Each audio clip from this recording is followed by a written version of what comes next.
Bom dia, amigo. Como é bom estarmos juntos nesse encontro matinal, na expectativa de que a palavra de Deus possa ser útil à nossa vida, possa fazer diferença, não apenas no seu coração, mas também no seu agir. No desejo de que o seu relacionamento com Deus seja influenciado positivamente por esses momentos de reflexão e de meditação. Como sempre gosto de fazer, quero transmitir aqui aquele abraço especial para os aniversariantes do dia de hoje. Recebam, portanto, todo o nosso carinho e com ele nosso desejo de que sejam muito felizes e que Deus abençoe grandemente o seu viver. A todos, o convite é que meditemos juntos na palavra de Deus, refletindo sobre aquilo que Deus tem a nos falar.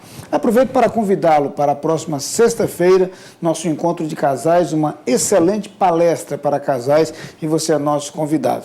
Agora voltemos à palavra de Deus. No Salmo de número 36, no versículo 9, nós lemos o seguinte: Pois em ti está o manancial da vida, na tua luz vemos a luz. Algumas coisas interessantes nas palavras encontradas nesse versículo.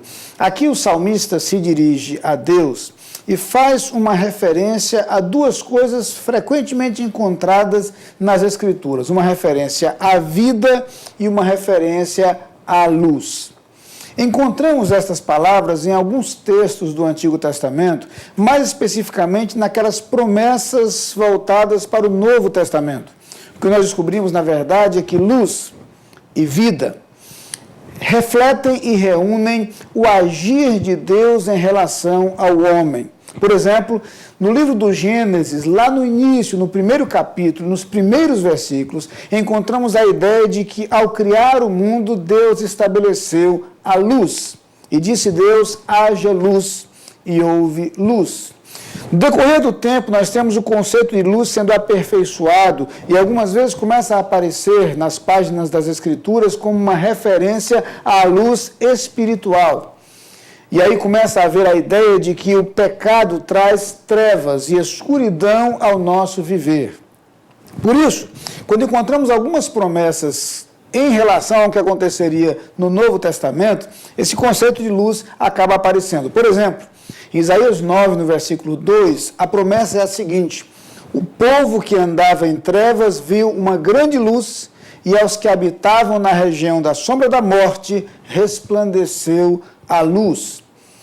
No último capítulo do Antigo Testamento, Malaquias capítulo 4, no versículo 2, a ideia é a seguinte: mas para vós que temeis o meu nome, nascerá o sol da justiça e salvação trará debaixo de suas asas.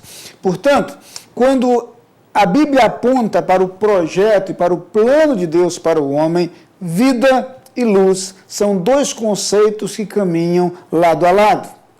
É em Jesus Cristo, no Novo Testamento, que esta ideia vem se aperfeiçoar e se consolidar. Quando João diz, nele estava a vida, e a vida era a luz do mundo. A verdade é que em Jesus Cristo encontramos a verdadeira luz. São essas as palavras de João, a verdadeira luz que ilumina.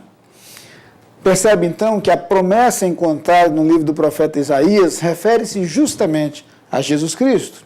A grande luz vista pelo povo que andava em trevas é a luz de Jesus. Para que não haja nenhuma dúvida sobre isso, basta ler os versículos seguintes a esse versículo 2 do capítulo 9 de Isaías e vamos perceber que eles falam justamente da vinda de Jesus Cristo. É nesse capítulo, mais adiante, que o texto vai dizer, porque o menino nos nasceu, um filho se nos deu, e o governo está sobre seus ombros, e o seu nome será Maravilhoso Conselheiro, Deus Forte, Pai da Eternidade e Príncipe da Paz. A luz a que se refere, portanto, o versículo 2, é claramente este Jesus que viria como maravilhoso conselheiro, como Deus forte, como Pai da eternidade e como Príncipe da paz.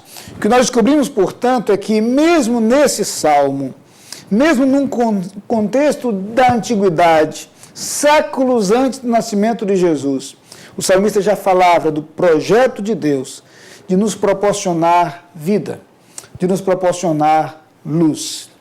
Quando a Bíblia fala do pecado, fala justamente do pecado como sendo escuridão, trevas. Fala do pecado como sendo morte. Paulo diz que estávamos mortos em nossos delitos e pecados, e ele nos vivificou.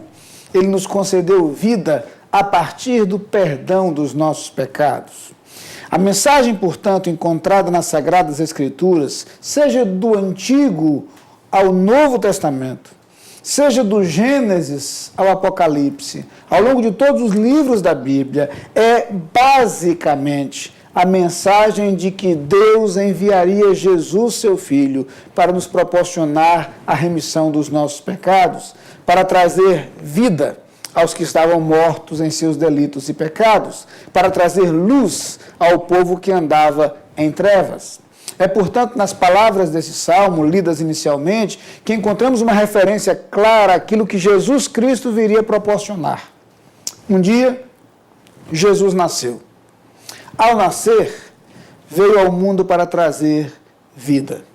Veio ao mundo para trazer luz. É por isso que o próprio Jesus diz, entre outras coisas, eu sou o caminho, a verdade e a vida. É por isso que o próprio Jesus diz, eu sou a luz do mundo. Quem me segue não andará em trevas, mas terá a luz da vida.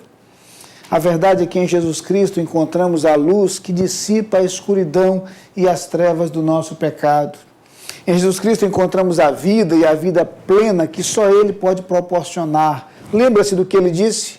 Eu vim para que tenham vida, e vida plena, vida completa, vida em abundância. São as palavras encontradas no Evangelho segundo João, no capítulo 10 e no versículo 10.